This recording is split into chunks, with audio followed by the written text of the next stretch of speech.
Okay, let's do this. Everywhere I look around me, nobles conspire against me. Servants slip each other notes. They smile into my face and then behind me draw their knives. Well, that is what it is to be king. I love it. Okay, so here the scene of the White Princess. It's between Henry VII, Henry Tudor, who's talking to his wife, Elizabeth of York, and he tells her how he finds very difficult to be a king because, you know, everyone is conspiring, everyone is talking behind his back. And she's like, yeah, that's how it is. It's how it works. When you're a king, you're a target. When you're a king, you have enemies. When you're a king, you know, people are going to discuss or are going to dispute your legitimacy. And I love the fact that she's the one telling him because she's the daughter of a king. She's royal blood. My father had the same thing, as did Richard, from you and Lancaster. And those who killed my brothers in the tower. Well, it is more than I can bear each day. Waiting, wondering if I'll live till supper, wondering if our son will live. Well, why did you slaughter Richard if you do not wish to be king? Because I have been trained to do it all my life. I love it here as well. We have really this kind of difficult time for Elizabeth of York. I think we don't talk about it enough, the fact that Elizabeth of York is a York. And she married a Tudor. And she didn't marry just a Tudor. She married the man who killed in battle her uncle.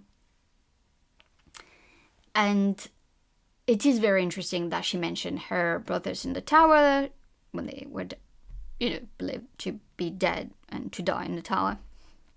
Her father, but why did you slaughter him? Why did you kill him if you didn't want to become king? I didn't have any choice. And you know what it reminds me? It reminds me of, like, there is such a great biography of Henry VII, Henry Tudor. It's Son of Prophecy by Nathan Emin. And he goes back to all his Welsh heritage. So forget about Margaret Beaufort. Here, Nathan Emin is like, look at the Welsh legacy and heritage of Henry VII.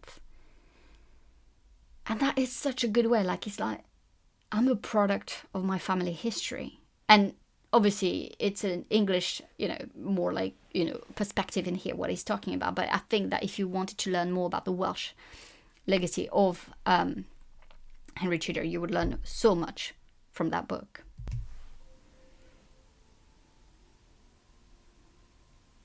There was no other life for me. No other choice. My life had been decided from the moment I was born.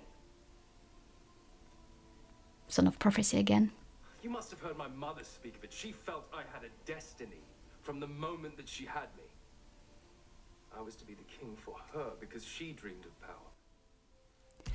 So obviously here we have the mother, you know, Margaret Beaufort, being so power hungry.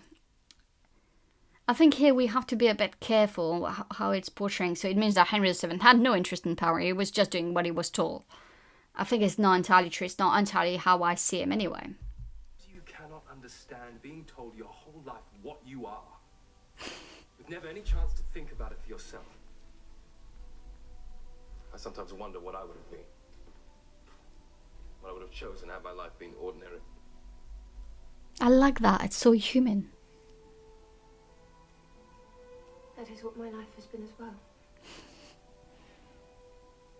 A puppet for my mother's own ambition. It was her who craved the throne for me.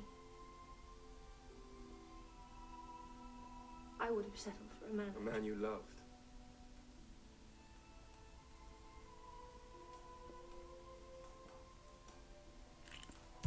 I just love it here because obviously those two people were put together, forced together, like, you know, in a way they had to be together. They felt like it was their duties. And obviously in the show here we're showing that it's the mothers who crafted all of this. And that's quite historically accurate. Margaret Beaufort and Elizabeth Woodville definitely worked on this.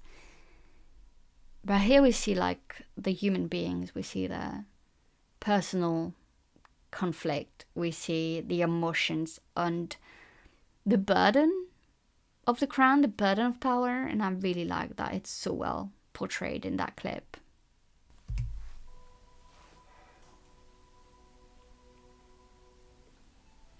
I don't ask that you love me in the way that you loved him. But I had hope. You may have come to have a tenderness. At least. kindness, even. And would that be enough for you? You don't want someone who burns to be with you. Who would ride across the battlefield just to heal. Do not know. I've never had it. What have they done to us? We are their creatures. So, such a powerful scene. Okay, so in terms of history, like, do we know if this scene probably ever happened? Probably no, but probably yes. It's what I love with historical fiction. Here we have a private moment, and this is really the perspective of the writers, of the producers and stuff. And I like that. I think there it is okay to create this type of discussion, to have this kind of intimacy, to have this kind to give a glimpse of how someone sees a historical character that had lived 400 or 500 years ago.